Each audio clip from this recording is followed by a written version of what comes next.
للصلاة من يوم الجمعة فاسعوا إلى ذكر الله وذروا البيع.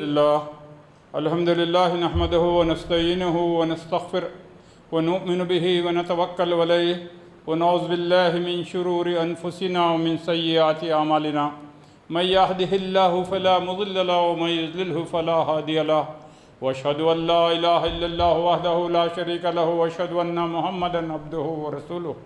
ان اصدق الكتاب كتاب الله وخير الهدي هدي محمد صلى الله عليه وسلم وشر الامور محدثاتها الا كل محدثة بدعة كل بدعة ضلالة وكل ضلالة في النار. رب اشرح لي صدري ويسر لي امري واحلل عقدة من لساني يفقهوا قولي. رب زدني علما سبحانك لا علم لنا الا ما علمتنا انك انت العليم الحكيم. اما بعد اعوذ باللہ السمیع العلیم من الشیطان الرجیم بسم اللہ الرحمن الرحیم.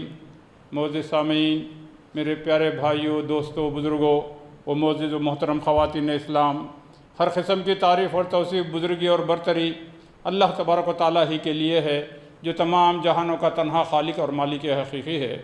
بے شمار درود و سلام سید ولد آدم امام الانبیاء محمد مصطفیٰ صلی اللہ علیہ وآلہ وسلم پر، جن کا کہ وجود تمام جہان والوں کے لیے رحمت بنا کر بھیجا گیا. معزز سامعین، آج سوشل میڈیا کا دور ہے. کم و بیش ہر ایک دوسرے آدمی کے پاس یہ ڈیوائسز موجود ہیں، اور ہوتا یہ ہے کہ میرا جیسا آدمی جو سوشل میڈیا پہ بہت تھوڑا کم ایکٹیو ہے، اس کے باوجود روزانہ 1 درجن میسیجز ایسے آتے ہیں اور لوگ ہمدردی سے فارورڈ کرتے ہیں. آج کیونکہ ہائیلی کنیکٹیوٹی کا دور ہے، ہندوستان کے کسی کونے میں کوئی لیڈر کوئی بات کسی موضوع پر بات کرتا ہے، وہ گھرے گھر پھیل جاتی ہے. اگر آپ اس کو پڑھ کر دیکھیں تو 90% ایسا مضمون ہے جو ہائیلی ڈپریسنگ ہے. کہ وہ پڑھتے ہیں اس لیڈر نے آج یہ نیا زہر اگلا ہے، اس نے نیا شوشہ چھوڑ دیا، اس نے نئے فتنے کی بات کی، یہاں پر ظلم ہوا، یہاں پر ظالم بیٹی کو اٹھا لے گئے، یہاں پر کوئی اچھی خبر بھی ہے نہیں، ساری یہی ہے. لیکن یہ خبریں جب ہم پڑھ بھی رہے ہیں یا سرسری طور پر بھی دیکھ رہے ہیں، ہمارے ذہنوں پہ ایک اثر ہو رہا ہے. کیوں؟ کیونکہ اس نگیٹیوٹی کی وجہ سے، اس منفی اثرات کی وجہ سے ہم اور زیادہ مایوس ہوتے چلے جا رہے ہیں. اور یہ چیز کوئی آپ میں سے جو آدمی سینے میں دھڑکتا ہوا دل رکھتا ہے، اس سے محفوظ نہیں ہے. تو مجھے خیال آیا کہ قرآن مجید اور اس کی ہدایت، کہ قرآن مجید کا دعویٰ یہ ہے کہ ھدی للناس، یہ لوگوں کے لیے ہدایت کی کتاب ہے، تو اس میں ہمارے لیے کیا گائیڈنس ہے، کیا رہنمائی ہے، ہر دور کے لیے ہے. تو میں نے مناسب سمجھا کہ اس بارے میں کچھ باتیں آج آپ کے سامنے رکھوں. پھر ہمیشہ کی طرح یہی بات سامنے آئی کہ جیسے میں ایک مثال دیتا ہوں، کسی شخص کو سر میں درد ہے، کرسن کی گولی کھانے سے کم ہوتا ہے، لیکن اگر کینسر ہے تو 10 گولی کھانے سے بھی کم نہیں ہوگا، وہ تو اکثر جان لے کر جائے گا. صورتحال اتنی خراب ہے. تو یہ 30 منٹ کے اندر اس بارے میں کیا کہوں؟ بات شروع کرنے سے پہلے ہی میں کہہ دے رہا ہوں کہ آج جو باتیں میں آپ کے سامنے کہہ رہا ہوں، یوں سمجھیے کہ کتاب کے میں خالی انڈیکس اور اس کی فہرست پڑھ کر سنا رہا ہوں، کوئی بھی چیپٹر میں تفصیل میں جانے کے لیے وقت نہیں ہے. کیونکہ جتنی باتیں آ رہی ہیں اس میں سے ایک ایک بات کے اوپر ایک ایک خطبہ ہو سکتا ہے. تو یہ 30 منٹ نہیں، یہ 30 گھنٹوں کا عنوان ہے. تو آج اس کے بارے میں اختتام میں کچھ باتیں بتلاتا ہوں اس کے حوالے سے. تو میں نے آج بھی عمدن جو بھی مقامات میں قرآن مجید کا لوں گا، جو بھی بات آپ کے سامنے رکھوں گا، میں بیچ میں سے تھوڑی تھوڑی بات لے رہا ہوں، کیونکہ تمام تفصیلات میں جانے کے لیے وقت بالکل ہی ناکافی ہے. معزز سامعین، قرآن مجید کی 42ویں صورت ہے، سورۃ الشورى. اس کی آیت نمبر 13، 14 اور 15 میں جو مضمون ہے، اس پر ایک سرسری گفتگو آپ کے سامنے کرنا چاہ رہا ہوں. نبی کریم صلی اللہ علیہ وسلم کو اللہ تبارک و تعالیٰ نے یہ حکم دیا کہ اے نبی، ہم نے اللہ تعالیٰ نے جو دین تمہارے لیے مقرر کیا ہے، یہ نیا دین نہیں ہے. اس سے پہلے نوح علیہ السلام کو دیا گیا، ذریعہ وحی ان کی طرف بھیجا گیا. پھر اسی کا تاکیدی حکم ہم نے ابراہیم و موسیٰ و عیسیٰ علیہ السلام کو دیا کہ وہ اور کیا تھا کہ اس دین کو قائم رکھنا ہے اور اس میں پھوٹ نہ ڈالنا، تفرقہ نہ ڈالنا. اور جس چیز کی طرف آپ انہیں بلا رہے ہیں وہ ان مشرکین پر گراں گزرتی ہے. تو یہ تو تھوڑا سا حصہ ہوا آیت نمبر 13 کا. اب میں جس پر گفتگو کرنا چاہتا ہوں، جو آج کے حالات کی روشنی میں جو باتیں میں زبان خال سے کہوں اس کو سن لیں، اور جو نہ کیسا کہوں آپ کو سمجھ لیں، اور میں آپ کی سماعتوں پر اس کو چھوڑ دیتا ہوں. نبی کریم صلی اللہ علیہ وسلم کو کہا جا رہا ہے اس آیت میں، کبر علی المشرکین ما تدعوہم الیہ. اے نبی، یہ جو مشرکین مکہ ہیں، ان پر جس چیز کی طرف آپ بلا رہے ہیں یہ ان کو بہت گراں گزرتی ہے۔ کون ہیں؟ ابراہیمی کعبہ میں 360 بت رکھ کر پوجا کرنے والے۔ آپ ان کو توحید کی طرف بلا رہے ہیں کہ لوگوں کہو لا الہ الا اللہ، بہت گراں گزر رہی، لیکن گراں کیوں گزر رہی؟ اس لیے کہ وہ اپنی بت اور بت پرستی میں سنسیئر ہیں، ان کے پاس بڑے اخلاص کے ساتھ بتوں نہیں، الذین ھم یراؤن، وہ جب عبادت کرتے ہیں تو ریاکاری کے لیے کرتے ہیں، اس میں بھی سنسیئر نہیں ہے، اپنے کفر اور شرک میں بھی۔ پھر بات کیا ہے؟ کیوں گراں گزر رہی ہے؟ دیکھیے، مکے کے اندر برسہ برس سے کوئی نبی نہیں آیا تھا، دعوت ابراہیم میں مٹ چکی تھی اور ابراہیم کعبہ بت قدا بن چکا تھا۔ ایسے میں اب آ کر ایک نبی ان سے کہہ رہے ہیں، انہی میں سے آ کر کہ لوگوں قولوا لا الہ الا اللہ، یہ بات بڑی گراں گزر رہی ہے ان کو۔ یہ کیسی بات آپ کر رہے ہیں؟ اہل زبان ہیں، معنی خوب سمجھتے ہیں، عربی ان کی مدر ٹنگ ہے، نیٹو لینگویج ہے، نیٹو عربز ہیں۔ کہتے ہیں یہ کیا مطلب؟ لا الہ کوئی الہ نہیں ہے، پورے رانگ، سب کو کینسل کر دے رہے ہیں آپ، الا اللہ سوائے ایک اللہ کے، کیسی بات کر رہے ہیں آپ؟ بہت ہارڈ گزر رہی ہے، لیکن ہارڈ کیوں گزر رہی ہے وہ سمجھیے۔ یہ بات کلمہ توحید کیوں مشکل ہو رہی ہے؟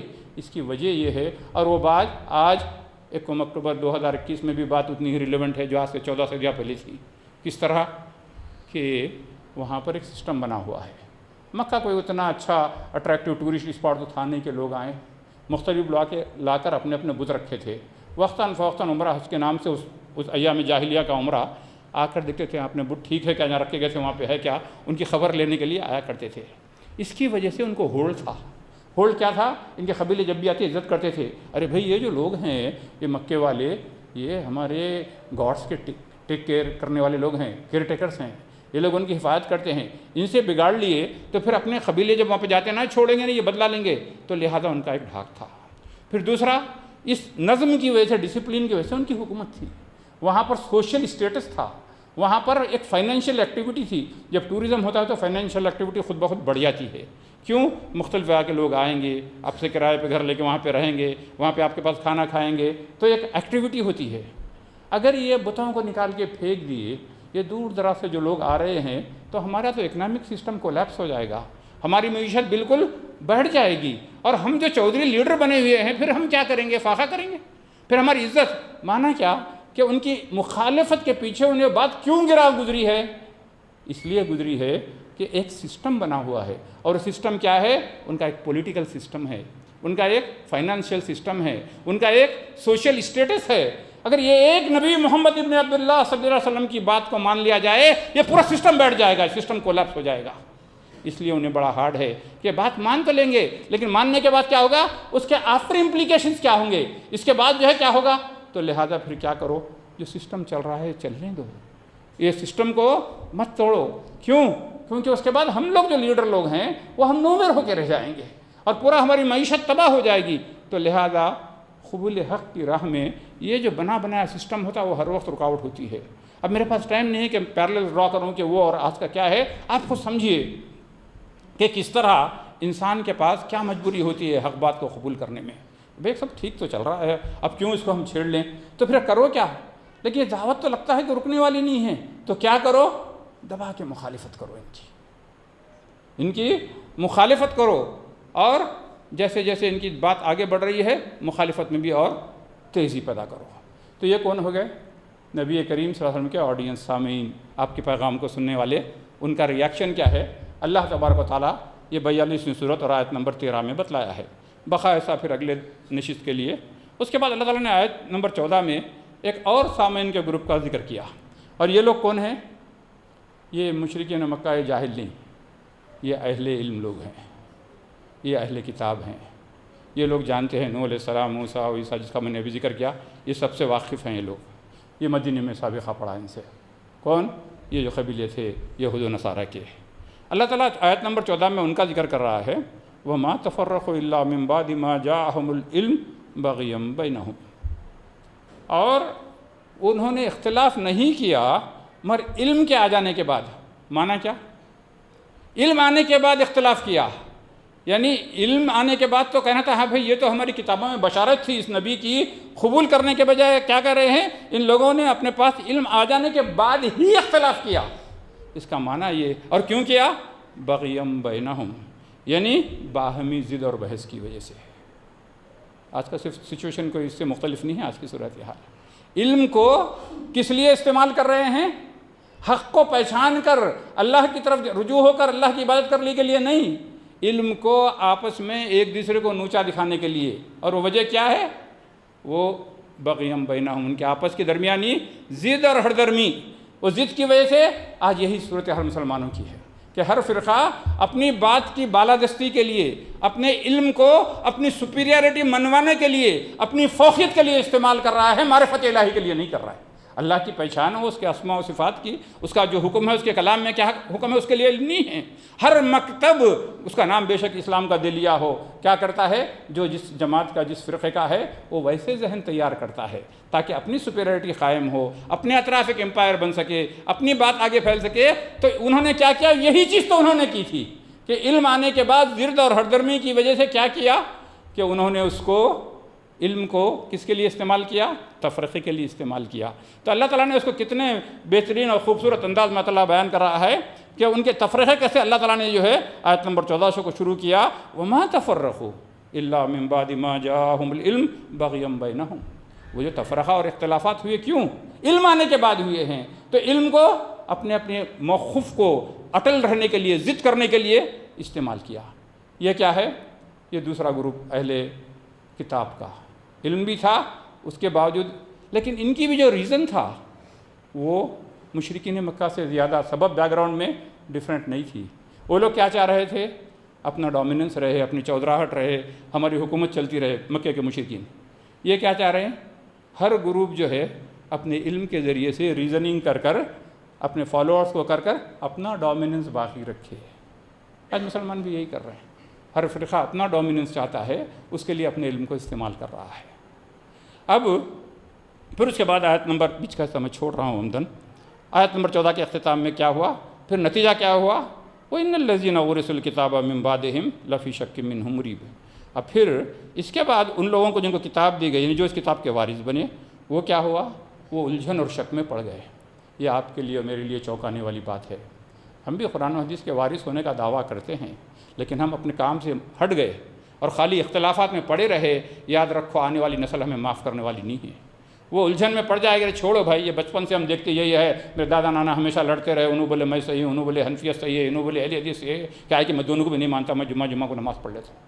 ایسی شک کی صورتحال کیوں ہوئی؟ وہ لوگ جو کتاب کے اس کے بعد وارث ہوئے اور کیا کیے؟ وہ شک میں پڑ گئے، الجھن میں پڑ گئے، انہیں نہیں پتہ کون صحیح ہے کہ کس کی بات ماننا ہے، کہ میں تو انگلش میڈیم کا ہوں، مجھے نہیں پتہ، چھوڑ دو، الجھن میں پڑ گئے۔ تو یہ ساری چیزوں کے اوپر ایک ایک نشست انشاءاللہ پھر کبھی اللہ نے چاہا تو ہوگی۔ اب آئیے جو اصل بات جو آج کا عنوان ہے کہ موجودہ حالات ہیں اور ہماری ذمہ داری۔ اب ایک لفظ پر بات میں اور آپ کی توجہ ذرا غور سے سنیں کہ اللہ نے دو مسائل جو ہمارے نبی محمد مصطفیٰ صلی اللہ علیہ وسلم کو دین کی دعوت میں پیش آئے، آپ کی دعوت کو قبول نہیں کیے، پیش کیے۔ کون ہیں ان کے مخالفین؟ ایک مخالفین مشرکین مکہ بت پرست، ٹھیک ہے، ان کا ریزن میں نے مختصر بتلایا کہ کیوں آپ ریجیکٹ کر رہے تھے۔ دوسرے اہل کتاب، یہود و نصارہ، پچھلے انبیاء کی امتیں، کتاب دی گئی ان کو، تورات و انجیل کے ماننے والے، اور وہ لوگ ضد ہردرمی کی وجہ سے تفرقہ کرتے رہے اور انہوں نے بھی آپ کو ریجیکٹ کیا۔ اب اس کے بعد اللہ تعالیٰ اور ان کی نسل کا انجام کیا ہوا؟ وہ ایسے شک میں پڑ گئے، الجھن میں پڑ گئے۔ اب یہ تینوں چیزوں کے بعد آیت نمبر 15 میں اللہ تبارک و تعالیٰ جو ہے اب نبی کو بتلا رہے ہیں کہ صورتحال جب ایسی ہے، مشرکین سے یہ ریاکشن ہے کہ وہ تمہاری اپوزیشن ہے بڑی سخت، دوسری طرف اہل کتاب یہ ہے کہ وہ اختلافات میں پڑے ہوئے ہیں، اب تم کو کیا کرنا ہے؟ تو آیت ایسی ہونی چاہیے جیسے انگریزی میں کہتے ہیں نا، یس یہ سارے پرابلمس ہیں، مسائل ہیں، ان تمام وجوہ کے باوجود، ان تمام مخالفتوں کے باوجود کیا ہے؟ ڈسپائٹ آل دیس آپ یہ کام کریں، یہ ہونا چاہیے تھا۔ لیکن اللہ وہاں پہ ڈسپائٹ استعمال نہیں کر رہا ہے، اللہ جو ہے دیر فور استعمال کر رہا ہے۔ اس کا معنی کیا؟ یہ تمام مخالفتیں ہو رہی ہیں، لہٰذا کیا کروں؟ آپ کیا کریں؟ فَلِذَلِكَ فَدُوا، دیر فور یو انوائٹ دیم، لہٰذا آپ انہیں دعوت دیجیے۔ بات سمجھ میں نہیں آتی۔ فَلِذَلِكَ فَدُوا کیا معنی؟ بھئی اتنی مخالفتیں ہو رہی ہے اور مخالفوں کی گراف ایسی ہے، میرے ماننے والے جہاں بڑھتے ہیں ان کی مخالفت میں شدت بڑھتی جاتی ہے۔ 2/3 قرآن مکے میں نازل ہو چکا ہے اور متواتر قرآن بھی سن رہا ہے اور مخالفتوں میں اضافہ ہو رہا ہے۔ جتنے تھوڑے فالوورز بڑھ رہے ہیں نبی کے، ادھر گراف اوپر جا رہی ہے، مخالفت میں شدت پکڑ رہے ہیں۔ اتنی بڑی شدت ہے اور پھر میں اور انوائٹ کروں؟ وہ سن رہے ہیں اس کا عمل کہ میں انوائٹ کروں؟ یہی صورتحال ہے ہماری نا. کس کو سناؤں میں؟ کون سنتے ہیں؟ کیا اہل کتاب میں سے سننے والے ہیں یا مشرکین میں سے سننے والے ہیں؟ دونوں ہی میری دشمنی کر رہے ہیں. مکے میں مجھے اتنا تنگ کر رہے ہیں کہ مکہ چھوڑنے پر مجبور کیا، مائگریٹ کرنا پڑا، مدینہ منورہ کی طرف ہجرت کرنا پڑا. میری بات ہی نہیں مان رہے، پھر میں کیسے سناؤں؟ اللہ یہ کہے کہ بھئی یہ تمام چیزیں ہو رہی ہیں پھر بھی آپ یہ کیجئے. نہیں، اللہ تعالیٰ یہ کہہ رہا ہے، لفظ سمجھو، لہٰذا ان کو آپ بلائیے. مخالفت کر رہے ہیں لہٰذا بلائیے کا معنی ہی نہیں ہے. لیکن اللہ تعالیٰ کہہ رہا ہے فَلَذَلِكَ فَدُوا. اے نبی ہم جانتے ہیں مکے والے آپ کے مخالف اور جانی دشمن، مدینے والے اختلاف کر رہے ہیں، کوئی بات کو قبول نہیں کر رہے، ان کی نئی نسل بھی نہیں مان رہی، تو اب کیا ہے؟ لہٰذا آپ ان کو دعوت دیجیے. یہ کیا چیز ہے؟ اس میں ایک نقطہ ہے جو آج کا مرکزی مضمون میرے آج کے اس خطبے کا ہے، وہ یہ ہے میں اس بات کو کیسے بلائیں؟ اتنی مخالفتوں کا ذکر کرنے کے بعد ان کو دعوت کیسے دوں میں؟ وہ میری بات سن رہے ہیں، وہ تو میری مخالفت کر رہے ہیں، میرے لفظ نہیں، میرے کو تو تمام نازیبہ الفاظ استعمال کر رہے ہیں، مجھے جادوگر کر رہے ہیں، مجھے دیوانہ کہہ رہے ہیں، مجھے شاعر کہہ رہے ہیں، مجھے کیا کچھ کہہ رہے ہیں، کذاب کہہ رہے ہیں، جھوٹا، ریپیٹڈ افنڈر، ریپیٹڈ، جو کیا کیا میرے لیے الفاظ کر رہے ہیں کہ جادوگر ہے، یہ جھوٹا ہے، اور پھر میں ان کو انوائٹ کروں. دیکھیے ایک بات سمجھیے، ایک نقطہ ہے، وہ ہمارے جو مسائل ہیں اس کا اس میں حل ہے. آج سوشل میڈیا سے میں نے بات شروع کی، اسی سے ایک میں مثال دیتا ہوں، ذرا غور سے سنیے. مثال کے طور پر یوٹیوب پر ایک ویڈیو ہے جس کسی بھی ٹاپک پہ ہو، اس کے اوپر نیچے ایک کاؤنٹر رہتا کہ کیا ہے، اس ویڈیو کو 5 ملین ویوز آئے، یعنی 50 لاکھ لوگوں نے اس ویڈیو کو دیکھا. ٹھیک ہے، کیا ویڈیو ہے جب 50 لاکھ آدمی اس ویڈیو کو دیکھیں، کیا مضمون ہے اس میں. اس کے بعد نیچے ایک کمنٹ سیکشن ہوتا. کمنٹ سیکشن لوگ اپنی رائے لکھتے، یا تو حمایت میں لکھتے یا خلاف میں لکھتے. کوئی لکھتا بہت اچھی بات ہے، غور سے سننا چاہیے، کوئی لکھتا بکواس باتیں چھوڑو اس کو، بیوقوف آدمی، کوئی لکھتا لوگ. بعض لوگوں کو جو یہ فالو کرتے ہیں ان کو شوق رہتا، وہ کیا کرتے، ویڈیو نہیں دیکھتے، پہلے کمنٹس پڑھتے، دیکھیں کیا نیچے فائٹ کیسے چل رہی دونوں کی، کون حمایت میں لکھ رہا ہے اور کون مخالفت کر رہا ہے، یہ چلتے رہتا. لیکن نمبر آف کمنٹس کا بھی ایک کاؤنٹر رہتا. ٹھیک ہے، اب آپ دیکھیں گے کہ 500 کمنٹ آئے، یعنی اور زیادہ ہے، 5000 آئے. ٹھیک ہے، کتنے لوگ دیکھے ویڈیو؟ 50 لاکھ. کمنٹس کتنے لوگ دیے؟ بہت سے بہت 500 سے نہیں، چلو 5000 دیے، زیادہ میں ڈسکاؤنٹ دیتا ہوں.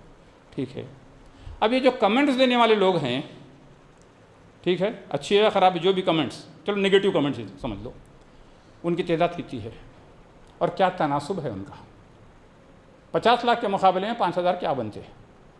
3 زیرو اور لگانا ہے، 0.0001% نہیں، میتھمیٹکس کر لیں آپ، 1% بھی نہیں ہے نا، نہیں 50,000 نہیں ہے نا، تھوڑے سے، یا کم از کم 50 لاکھ میں سے 5 لاکھ تو بھی رہنا تھا تو کچھ پرسنٹیج بنتا تھا. لیکن اتنے تھوڑے لوگ کمنٹ دیے. آپ بولیں گے یہ تو آپ سوشل میڈیا کی مثال دے رہے ہیں. نہیں، انسان وہی ہے، انسان کی فطرت وہی ہے، سسٹم وہی ہے، خالی ایکسپریس کرنے کا انداز بدل گیا. یہ انٹرنیٹ ہوئے آنے کے بعد انداز بدل گیا، ڈیجیٹل انداز ہو گیا، مگر انسان کا پروسیس وہی رہتا. تو اس دور میں بھی یہی ہے، آج بھی وہی ہے کہ یہ لوگ جو کمنٹس دے رہے ہیں آپ کی بات کو سن کے، ان کا پرسنٹیج کتنا ہے.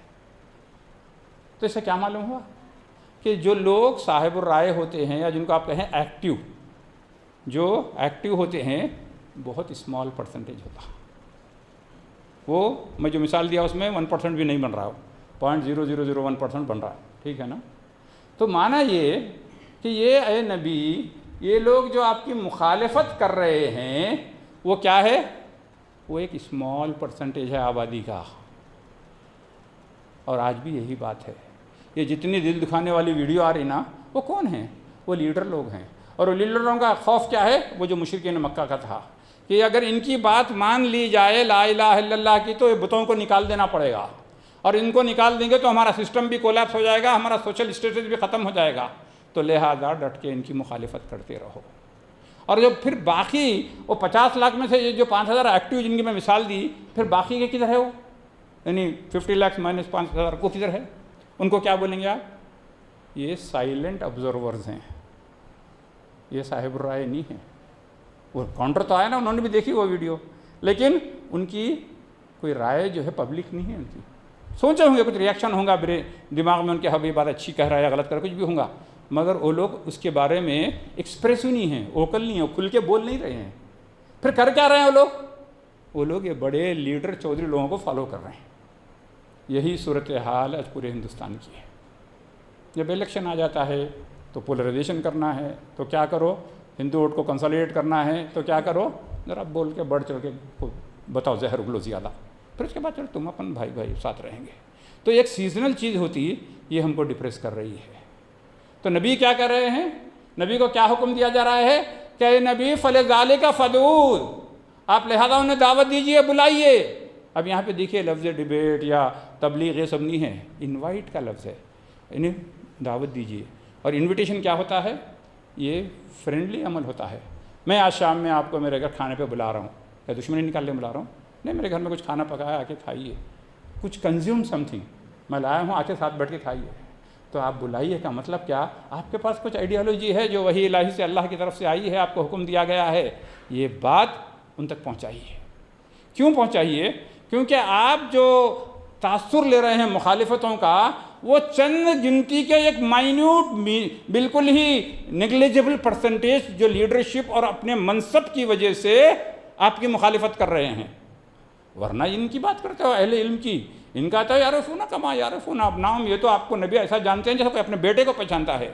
میں اسکول پہ اپنے بچے کو چھوڑنے کے لگا، اسکول میں 10,000 بچے پڑھ رہے ہیں، لیکن 10,000 کی بھیڑ بھاڑ میں اپنے بیٹے کو نہیں پہچانتا کیا؟ یہ آپ کی معرفت انہیں اتنی ہے، لیکن ان کا ایک ہڈن ایجنڈا ہے جس کی وجہ سے یہ کر رہے ہیں۔ تو آپ حالات حاضرہ میں سمجھیے کہ آج ہمارے ساتھ جو کچھ ہو رہا ہے، اس کے پیچھے ان کا ایک ہڈن ایجنڈا ہے کہ وہ لوگ جو ہے جو مخالفت کر رہے ہیں۔ تو آپ کیا کریے، انوائٹ کیجیے۔ پھر کیا ہے، فدعوہم بھی نہیں ہے، فدعو بلائنڈ ہے، کیا معنی، جس آپ اپنا کام کرتے رہیے، آپ ان کو دعوت دیتے رہیے۔ کس کو جا کے لگتی نہیں معلوم ہوتی، وہ عام آدمی کو لگتی، راستے پہ رہنے والے کو لگتی، یا چودھری کو لگتی، ان کو تو معلوم ہوگا نہیں ماننے والے ہیں، ان کو تو ضد اور ہردرمی کر رہے ہیں، اور وہ لوگ ماسس کو ڈرائیو کر رہے ہیں نیچے کو۔ اور یہی صورتحال آج ہماری ہے کہ گاؤں میں لوگوں کو بیچاروں کو، کسان خودکشی کرنے سے فرصت نہیں ہے، اس کو جو ہے فصل نہیں ہوئی، بینک کا قرض ہے، اس کے اپنے مسائل ہیں۔ اب تمہاری لے کر کیا کرے گا بکواس، تم لوگ اس کو پرووک کرتے ہیں، کبھی کچھ نام لے کر، کبھی مذہب کا حوالہ دے کر، دیوتاؤں کا ذکر، جیسے مشرکین مکہ کر رہے تھے۔ تو ہمارے لیے ذمہ داری کیا ہے، وہی ذمہ داری اور وہی حل جو ہمارے نبی کریم صلی اللہ علیہ وسلم سے کہا جا رہا ہے کہ آپ کیا کرو، فلذالک فدعوا، لہذا آپ ان کو بلائیے، کیونکہ ان کے پیچھے چھپی ہوئی ایک بہت بڑی میجارٹی ہے جو آپ کی ہم خیال ہے، جو آپ کی بات کو ماننا چاہتی ہے، اور نہیں مان رہی ہے تو صرف ان چودھری لوگوں کے خوف سے کہ ان کا ظلم ہوگا، جو مکہ، اس کی پوری تاریخ نبی کی سیرت النبی کے اندر جو مکی زندگی کا باب ہے، جو آپ کی مخالفتیں ہوئی، جو تکلیفیں دی، اس سے ڈر کے نہیں آ رہے۔ ورنہ ایک بہت بڑی اس ملک کے اندر، کیونکہ آپ اور میں اگر ہندوستان میں پیدا ہوئے، یہ اپنے چوائس سے پیدا نہیں ہوئے، اللہ تبارک تعالیٰ نے ہمیں یہاں پیدا کیا، کسی اور عرب لینڈ میں نہیں کیا۔ تو معنی کیا ہے، یہیں پہ ہماری ذمہ داری ہے اور بہت بڑا پوٹینشیل ہے اس ملک کے اندر۔ جب ہم کہتے ہیں کہ ہم مائنورٹی ہے یا لارجسٹ سنگل ریلیجیس مائنورٹی ہے، تو اس کا معنی میجارٹی کون ہے، 80% کون ہے، بت اور بت پرست ہیں۔ اور نبی کے پاس تو 80 نہیں 99 تھے وہاں پہ، غور تو کرو، پوچھا گیا نا نبی کریم صلی اللہ علیہ وسلم سے کہ جب آپ نے دعوت کا آغاز کیا کون تھا، ماما کیا رسول اللہ صلی اللہ علیہ وسلم، عبد و حر، ایک آزاد تھا، ایک غلام تھے، ایک بلال حبشی تھے، ایک ابوبکر صدیق تھے، دو ہی تھے، اور تمہیں مائی خدیجہ الکبریٰ رضی اللہ تعالیٰ عنہا تھی، اور کون تھے، کوئی بھی نہیں تھے، 2 آدمی سے شروع کیے تھے۔ لیکن جب اس بات پہ جو اللہ تبارک تعالیٰ نے یہ بات ان کو بتلائی، اس پر آپ نے عمل کیا، کیا ہوا؟ 23 سال لمبوت کے بڑی نہیں ہوتے، قوموں کی زندگی میں 23 ایئرس کوارٹر سینچری بڑی عمر نہیں ہوتی، اس سے بھی کم، لیکن حجۃ الوداع میں 1 لاکھ سے زیادہ موجود تھے۔ کس چیز کا نتیجہ تھا، فلذالک فدعوا، انوائٹ دم، آپ ان کو بلائیے، یہ مخالفین کی پرواہ مت کیجیے۔ پھر اس کے بعد واستقم کما امرت، ہوگا کیا جب آپ ان کو بلائیں گے، اس کا لازمی نتیجہ کیا ہوگا؟ بعض لوگ دعوت قبول کریں گے، آپ کے ساتھ شامل ہو جائیں گے، اور جیسے ہی پتہ چلے گا لو یہ بھی ایمان لا لیے، یہ بھی محمد صلی اللہ علیہ وسلم کے ماننے والے بن گئے، ان کی مخالفتوں میں اور اضافہ ہوگا۔ اب پریشر بڑھے گا تو کیا کرو، اور زیادہ لیڈر پیدا ہوں گے، اور اکٹھے کانفرنس کریں گے، اور تمہارے خلاف جو ہے منصوبے بنائیں گے۔ آپ کیا کرو، اسٹینڈ فارم، واستقم، کیسے، کما امر، جیسے حکم دیا گیا ہے۔ مطلب آپ ان کے پریشر میں آ کر اپنے موقف کو چینج مت کیجئے، کمپرومائزنگ بات نہیں، بلاتے رہیے اور ثابت قدم رہیے، کیونکہ جب بلائیں گے تو لوگ آئیں گے، لوگ آئیں گے، ان کی مخالفت بڑھے گی، مخالفت بڑھے گی، دے ول فیل مور تھریٹنڈ، ان کو اپنی چودراہٹ پہ اور خطرہ لگے، بھئی کیا ہے، کیا ہو رہا ہے، ان کا گروپ بڑھ رہا ہے، اس کا مطلب کیا ہے، ہماری ختم ہو رہی کیا حکومت، تو لہذا مخالفت میں شدت کریں گے۔ آج اسی حالات سے ہم گزر رہے ہیں۔ وَلَا تَتَّبِعْ أَهْوَاهُمْ، اور آپ ان کے خواہشات کی مت پیروی کیجیے، اس کی اتباع مت کیجیے، ڈونٹ فالو دیئر ڈیزائرس۔ کیا معنی، ان کی خواہش کیا ہے، کسی طرح اس محمد کو صلی اللہ علیہ وسلم کو چپ کرا دیا جائے کہ یہ بولے نہیں۔ آج یہی ہو رہا ہے کہ کس طرح ان کی اذان بند ہو جائے، کس طرح ان کے عورتیں برقع چھوڑ دیں، کس طرح کیا کیا سازشیں کریں، تو ہر قسم کی تمہارے خلاف یہ لوگ سازشیں کریں گے۔ اور اتنا ہی نہیں، ان کی پیروی مت کرے۔ میں نے کہا نا کہ ایک ایک لفظ کے اوپر ایک ایک خطبہ چاہیے۔ وَقُلْ آمَنْتُ بِمَا أَنزَلَ اللَّهُ مِنْ کتاب، اتنا ہی نہیں، یہ تو آپ کو کرنا ہی ہے، اس کے بعد ڈکلیئر کر دو، اعلان کر دو میں ایمان لایا ہوں انزل اللہ من، اللہ نے جو کتاب میں سے نازل کیا۔ مانا کیا؟ یہ میرے جتنے ایکشنز ہیں جو میں کر رہا ہوں، تم اپنی مرضی سے کر رہے ہو جو کام میں کر رہے ہو میری مخالفت، میں اپنی مرضی سے نہیں کر رہا ہوں، بلکہ میں ایمان لایا ہوں اللہ تبارک تعالیٰ نے جو کتاب میں سے نازل کیا۔ تو میرے جو ایکشنز، میرا دعوت دینا، میرا استقامت کو اپنانا، میرا تمہاری خواہشات کی مخالفت کرنا، یہ کیا ہے؟ یہ اللہ کے حکم سے ہے۔ تو ہمارے لیے بھی یہی ہے کہ ہم جو کچھ موقف کو اختیار کریں جن حالات میں بھی، وہ کیا ہو؟ آمنت بما انزل اللہ من کتاب وامرت لأعدل بینکم، مجھے اس بات کا حکم دیا گیا ہے کہ تمہارے درمیان عدل کرو۔ اللہ ربنا و ربکم، اللہ تمہارا بھی رب ہے اور ہمارا بھی رب ہے۔ لنا اعمالنا ولکم اعمالکم، میرے بھی ہمارے اعمال ہمارے لیے، تمہارے لیے عمل تمہارے لیے۔ لا حجۃ بیننا و بینکم، اور تمہارے اور ہمارے درمیان، اس کا مختصر ترجمہ یہ کہ there is no need for an endless debate between among us، کہ تمہارے اور ہمارے درمیان اب ضرورت نہیں ہے اس کی حجت کی۔ اللہ اجمع بیننا و بینکم، اللہ تعالیٰ جمع کرے گا تم کو بھی ہم کو بھی، الیہ المصیر، اور اسی کی طرف لوٹنا ہے۔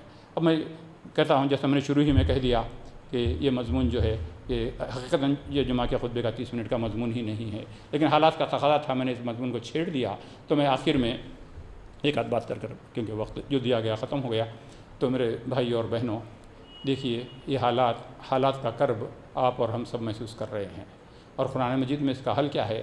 میں اپنی تمام کم علمیوں کے باوجود، کیونکہ دروس کا سلسلہ بھی بیچ میں جب کووڈ شدت پہ تھا بند ہو گیا تھا، تو میں نے اس کے لیے آن لائن زوم پر شروع کیا۔ میں نے کہا کہ یہ مضمون جو ہے قرآن مجید کی، یہ ہفتے میں 8 دن اور یہ 30 منٹ میں ہونے کا نہیں ہے، خطہ ہے ہر ہفتہ ہونے کا۔ تو میں نے روزانہ رات میں 10 بجے یہ سلسلہ شروع کیا زوم کے اوپر، کہ ٹھیک 10 بجے شروع ہوتا ہے اور 10:30 پر ٹھیک ختم ہو جاتا ہے، اس کے بعد دعا ہوتی ہے۔ تو 30-35 منٹ کا ہے، اور یہی سیریز چل رہے ہیں میرے۔ میں نے اس کا نام اردو میں ہے ٹرانسفارمیشن سیریز رکھا ہے۔ کئی مرد عورتیں فیملیز الحمدللہ پابندی سے آ رہے ہیں، جن کو چاہیے مجھ سے نماز کے بعد لنک لے لیں۔ آپ تمام کو میں انڈیویجولی گزارش کروں گا کم از کم ایک بار آ کر دیکھیں، شاید بات آپ کو سمجھ میں آئے کہ یہ مضامین اس حوالے سے شروع کیا میں نے کہ ان حالات کے اندر ہماری ذمہ داری کیا ہے، اور نہ صرف ذمہ داری، ٹرانسفارمیشن یعنی تبدیلی، ہم اپنے اندر کیا تبدیلی لائیں تاکہ ہم جو حالات بدلے ہوئے حالات اور بدلتے ہوئے حالات ہیں، اس کتاب و سنت کی روشنی میں ہمارے لیے کیا رہنمائی ہے۔ کلمۃ اللہ العلیٰ، اللہ کا کلام سب سے بلند ہے، تو لہذا یہ لوگ اور اللہ کی جو رہنمائی ہے وہ کامل ہے۔ چیزیں آتی ہیں، حکومتیں آتی ہیں جاتی ہیں، مخالفتیں کبھی سر اٹھاتی ہیں، کبھی نامود ہوتی ہیں، یہ ساری چیزوں کی پرواہ نہیں کریں، اور آئیں تاکہ روزانہ رات کو سونے سے پہلے ایک بار ٹھیک 10 بجے جو ہے اس پر آ جائیں۔ انشاءاللہ میں امید کرتا ہوں، رمضان سے سلسلہ چل رہا ہے، جب مساجد میں بہت مشکل تھی آنا، پروگرام کرنا وغیرہ، تو میں نے کہا کہ سلسلہ رکنا نہیں چاہیے۔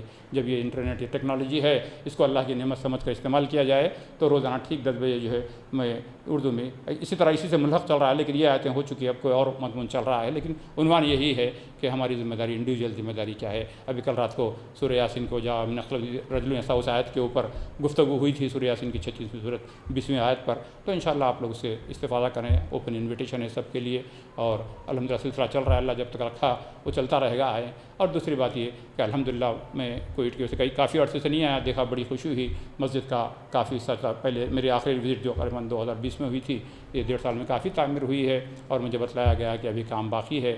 اور آپ لوگوں سے ایک میں پرزور اور پرخلوص اپیل کرتا ہوں کہ جاتے ہوئے حسب توفیق دل کھول کر اس مسجد کی تعمیر میں حصہ لیں، کیونکہ یہی ہمارے مراکز ہیں جہاں سے یہ باتیں نشر ہوتی رہتی ہیں۔